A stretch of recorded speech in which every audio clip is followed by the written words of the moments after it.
महाराष्ट्र की राजनीतिक उथल पुथल खत्म हो गई। नई सरकार के मुखिया यानी मुख्यमंत्री के तौर पर देवेंद्र फडणवीस कुछ ही देर में शपथ लेने वाले हैं। उनके साथ 2 डिप्टी सीएम भी शपथ लेंगे। ये जानकारी बीजेपी के पर्यवेक्षक विजय रूपाणी ने कल ही दे दी थी। मुख्यमंत्री और 2 उप मुख्यमंत्री तो शपथ लेंगे ही, वो अभी रात को फाइनल होगा, चर्चा करेंगे, अभी नहीं। के लिए पत्र जी दिया जाएगा, उसके बारे में किसकी नहीं, बातचीत चल रही है, बातचीत भी चल रही है और सबको विश्वास में लेकर कर रहे हैं और शाम को हाईकमांड के साथ फाइनलाइज करेंगे।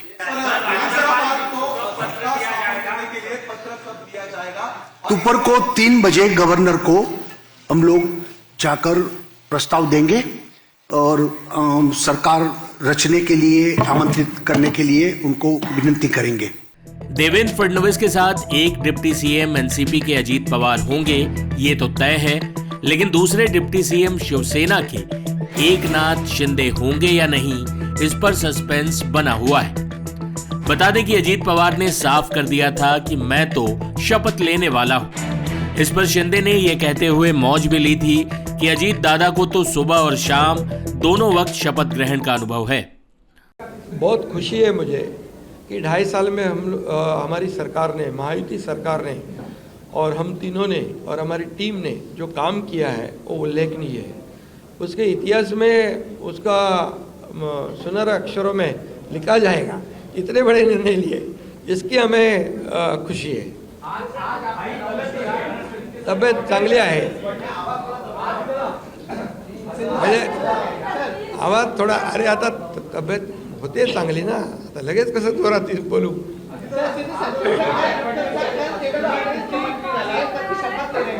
क्या आप और अजीत दादा पवार साहब भी कल डिप्टी सीएम पद की शपथ लेंगे? अरे भैया, अभी तो कहा, देवेंद्र जी ने भी कहा, मैं भी कह रहा हूँ, रुको थोड़ा, अभी शाम तक रुको, अभी कल शपथ ली है ना। शाम तक उनका समझ में आएगा, मैं तो लेने वाला हूँ,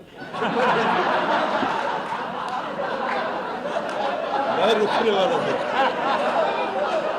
दादा को नहीं, अरे भाई दादा को अनुभव है, दोपहर शाम को भी लेने का और सुबह भी लेने का।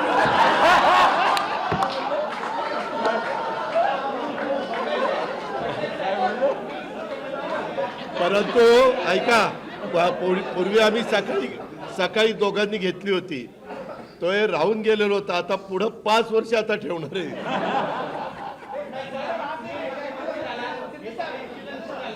काय अरे सगळे कन्फ्युजन दूर होतील, थोडी कळ काढा, काही कन्फ्युजन ठेवणार नाही, सगळं क्लिअर। काही कन्फ्युजन नाही आहे, ए बाबा, काही कन्फ्युजन नाही। सगळ्यांना उद्या तुम्ही 5:30 वाजता नाही, 5 वाजता हजर व्हा आणि परत दादांच्या बद्दल किंवा आमच्या बद्दल काय तुम्ही बातम्या। चला, धन्यवाद। लेकिन राजनीतिक हलकों में ये खबर गर्म थी कि शिंदे मुख्यमंत्री के बाद अब उप मुख्यमंत्री नहीं बनना चाहते। इसलिए देवेंद्र फडणवीस को शिंदे से खुलकर अपील करनी पड़ी कि आप सरकार में शामिल हों। नई सरकार का शपथ विधि ये 5 तारीख को शाम को 5:30 बजे विश्व गौरव भारत के प्रधानमंत्री माननीय नरेंद्र मोदी जी की उपस्थिति में संपन्न होगा। मुंबई के आजाद मैदान पर यह संपन्न होगा और इस शपथ विधि में तीनों पार्टी के नेता वहां पर रहेंगे। उसके बाद और किसका शपथ विधि होगा, इसका फैसला हम शाम तक करेंगे। हमारी बैठकें हैं, उसके बाद हम शाम तक करेंगे। जैसा ही फैसला होगा वैसे आपको इत्तला दी जाएगी।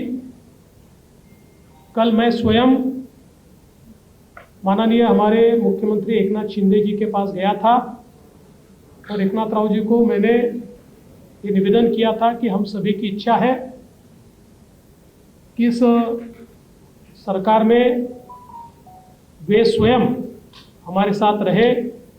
शिवसेना के भी विधायकों की इच्छा है और महायुति के भी विधायकों की इच्छा है और मुझे पूर्ण विश्वास है कि वो हमारे साथ रहेंगे।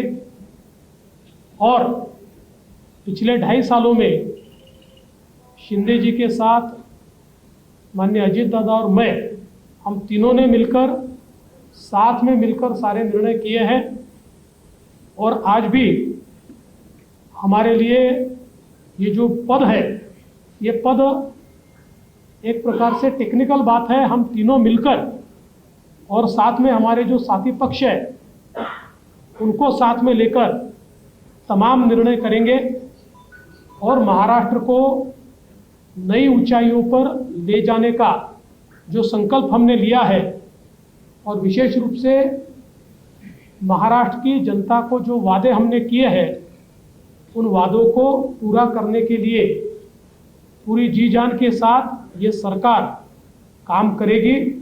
इस बीच सबसे बड़ा सवाल यही है कि क्या कुछ ही देर में शुरू होने वाले शपथ ग्रहण में शिंदे उप मुख्यमंत्री के तौर पर शपथ लेंगे या नहीं। शिंदे शपथ नहीं लेंगे, ये अफवाह तब और जोर पकड़ गई जब एनसीपी की तरफ से शपथ ग्रहण करने वालों की लिस्ट में तीनों पार्टियों के नेताओं के नाम थे, लेकिन शिंदे का नाम गायब था। ऐसे में सवाल यही है कि क्या शिंदे वाकई नाराज हैं? क्या उन्हें उनके मन मुताबिक मंत्रालय नहीं मिल पाए? इस बीच शिंदे की पार्टी के नेता भी उनसे अपील कर रहे हैं कि वो उप मुख्यमंत्री के तौर पर शपथ जरूर लें। माननीय एकनाथ शिंदे साहब ये उप मुख्यमंत्री की शपथ लेंगे, ऐसा हमें विश्वास है। हम सब लोगों ने जो उनके पास रिक्वेस्ट की है वो हमारी बात शायद ही टालेंगे नहीं और 5:30 बजे वो उप मुख्यमंत्री पद की शपथ लेंगे। अगर वो नहीं बनते तो क्या आप लोग शपथ लेंगे? अगर वो नहीं बनते तो आप वो उनके बारे में हमने सोच भी नहीं सकते। हमारा नेता इतना हमारी बात मानता है, ये विश्वास हमें है। ऐसे में शिंदे के शपथ ग्रहण पर सस्पेंस बना हुआ है।